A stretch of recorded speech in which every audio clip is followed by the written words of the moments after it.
এবার অন্তত একটা সুযোগ থাকছে বা স্বপ্ন থাকছে বড় কিছু করার? না, ইনশাল্লাহ অবশ্যই ভাই, টিমের জন্য কন্ট্রিবিউট করতে চাই এটাই। মানে কখনো কি বিশ্বাস হয়েছিল যে একটা লম্বা ব্রেকের পর আবারও ন্যাশনাল টিমে আসা হবে? অবশ্যই ভাই, আমরা তো কাজ করি ওটার জন্যই, তো বিশ্বাস ছিল, তো আল্লাহর মধ্যে সুযোগ পেয়েছি, ইনশাল্লাহ কাজে লাগানোর চেষ্টা করবো।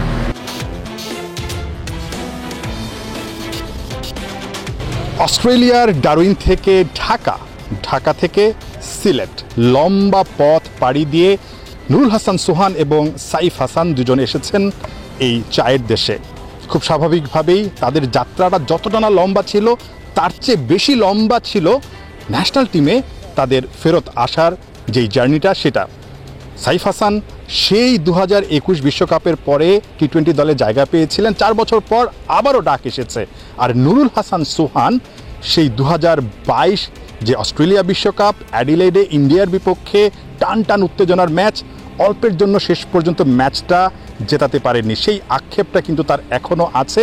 সেই আক্ষেপটা ঘোচানোর জন্য নতুন করে জাতীয় দলে তিনি আবারও ফিরেছেন, সিলেটে এসেছেন নেদারল্যান্ডসের বিপক্ষে যেই 3 ম্যাচের টি-20 সিরিজ, সেই সিরিজটা দিয়েই এশিয়া কাপ এবং বিশ্বকাপের দলে ভালো করে নিজের জায়গাটা পাকাপোক্ত করে নিতে চাইবেন। দুজনের স্বপ্নের কথাটা ঠিক সিলেটে পা রাখার পরই জানার চেষ্টা করেছিলাম। 2022 সালে অ্যাডিলেডে খুব ক্লোজ একটা ম্যাচ জেতাতে পারেননি, তার 3 বছর পর আবার টি-20 দলে।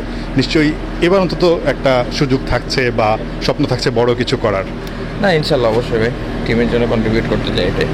ব্যক্তিগত লক্ষ্য নাই কোনো, আমার টিম লক্ষ্য ভাই, ব্যক্তিগত লক্ষ্য কোথাও করতে চাই না। অলমোস্ট 4 বছর, জার্নিটা আসলে কেমন ছিল এতদিন দলের বাইরে থাকার?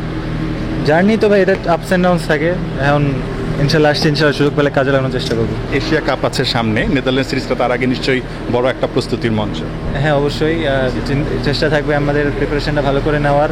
আমরা আমাদের এই সিরিজটা অনেক ইম্পর্টেন্ট আমাদের জন্য, সো আমরা যদি আমাদের প্রিপারেশনটা 100% নিয়ে এসে যাবে, ইনশাল্লাহ ভালো। ছোট্ট একটা প্রশ্ন, কখনো কি বিশ্বাস হয়েছিল যে একটা লম্বা ব্রেকের পর আবারও ন্যাশনাল টিমে আসা হবে? অবশ্যই ভাই, আমরা তো কাজ করি ওটার জন্যই, তো বিশ্বাস ছিল, তো আল্লাহর মধ্যে সুযোগ পেয়েছি, ইনশাল্লাহ কাজে লাগানোর চেষ্টা করবো।